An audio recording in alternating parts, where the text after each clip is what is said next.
So we watch our politicians united in what most of us believe is self-interest. The only kind of political culture that we've known is politicians who never want to give up power, not even a single day or a single hour. Perhaps the world's largest democracy could learn something from one of the world's newest democracies. The story of Bhutan, the story of a rare royal family that actually wants to push its country towards constitutional democracy. Bhutan has just recently completed its second ever parliamentary election. And tonight, our interview of the day is with the Queen Mother of Bhutan, Ashi Darji Wangmo Wangchuk.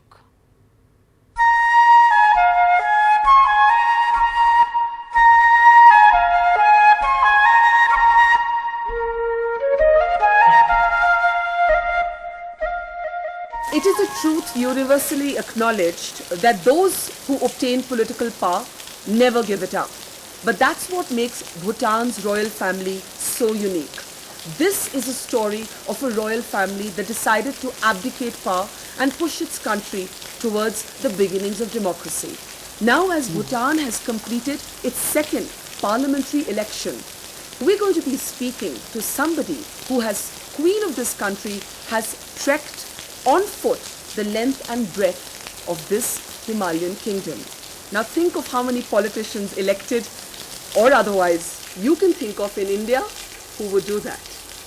That's right, we are going to be talking to Her Highness Ashi Darji Wangmo Wangchuk, who's today the Queen Mother. She's of course was married to the fourth King of Bhutan and is the mother of the present King of Bhutan. It's such a pleasure to be talking to you here on a rainy day in Paro at your palace here.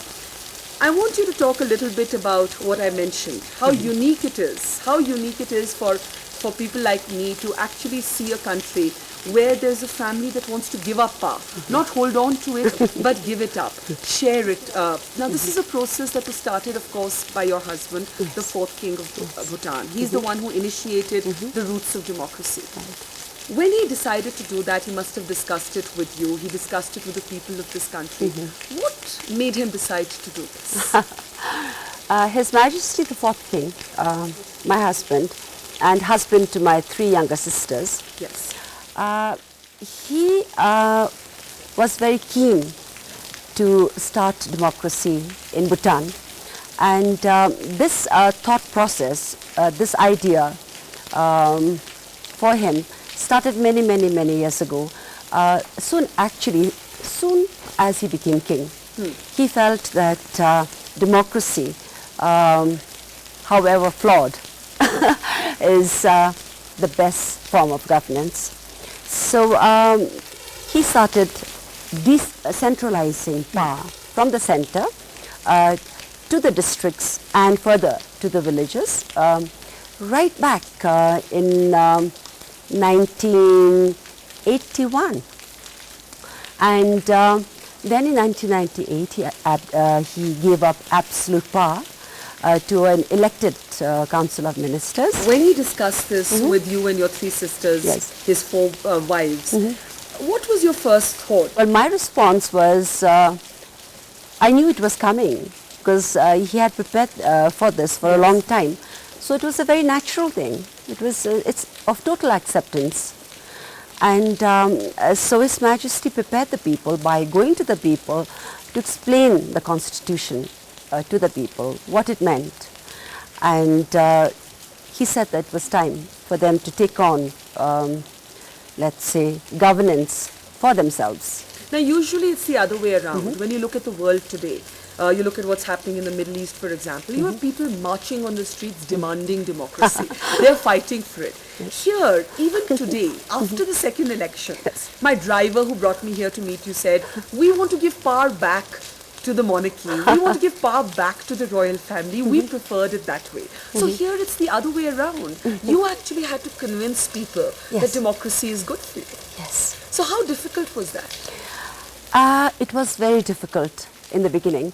His Majesty undertook many tours around the entire country, met with every member, a representative of every member of the family in each district, and explained to them. And people they did not want democracy. They didn't understand democracy. All they knew was the king, and they wanted the king. So it was very difficult for His Majesty to explain to them that democracy is the best form of governance, because if they are not satisfied with a political party in power, they have the option through the ballot box, 5 years' time. You've been queen for so many years, you're now queen mother. Did you ever feel that you would be losing your influence or your power? I know that the royal family is so beloved here in Bhutan. In the first place, I never felt powerful. You did? Never. Why is that? Never. Why is that? Because you know that the background that I come from, I explained in the Mountain Echoes, Yes. I had a very typical village background. And after I became queen along with my royal sisters,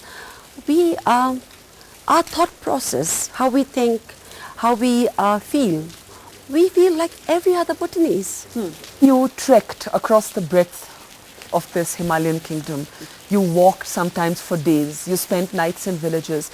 Why did you decide to do that? Was it in a sense because you had come from that kind of village background, that you knew how people lived, you wanted to connect to them? Because in India, sometimes we feel that politicians meet people only when elections take place. So I'm telling you, nobody in India would believe that a politician, leave alone a queen, would actually walk on foot and make direct contact with the people living with them, eating the same food. Why did you decide to do that? And talk a little bit about that experience. Actually, I'm so happy you asked me this, because it's also to do with my roots. But for many, many years, I was in Thimphu bringing up the children who were going to government schools here, Okay. our children. And after the children left for schools abroad, I felt I had more time on my hands, and I really wanted to go deep, deep, deep into Bhutan to see and to feel their lives, their aspirations, their day-to-day existence. And so I trekked, sometimes I trekked for 19 days in a stretch. 19 days? 19 days in a stretch, and I lost many toenails Really? trekking. But I had the option of riding, of course. But I certainly didn't want that, because, I mean, I wanted to feel how it was for the villagers themselves. But since then, that was a long time ago, I was 44, and now I'm 58. So, Who would believe that? I'm 58. So since then, there have been a lot of changes. We have more car roads connecting the villages, and I also started a foundation called the Tarayana Foundation. And this foundation, actually speaking, came about after my treks throughout Bhutan.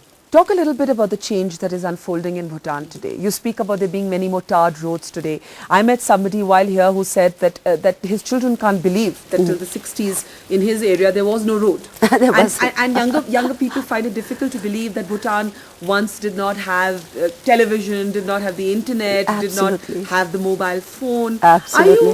How do you calibrate the change? How do you ensure that the change doesn't take away from the cultural rootedness of the Bhutanese people? That's a very good question, Barkha. It's going to be a challenge. But nevertheless, we as Bhutanese and our country, we are very mindful in preserving our heritage and culture. As you can see, even you've become a Bhutanese today. It's such a lovely dress. You look very nice in a kira. So we wear kira in our daily lives, and we keep our spirituality intact. So it's a responsibility of the parents, I feel, to inculcate the continuity of our culture and our heritage.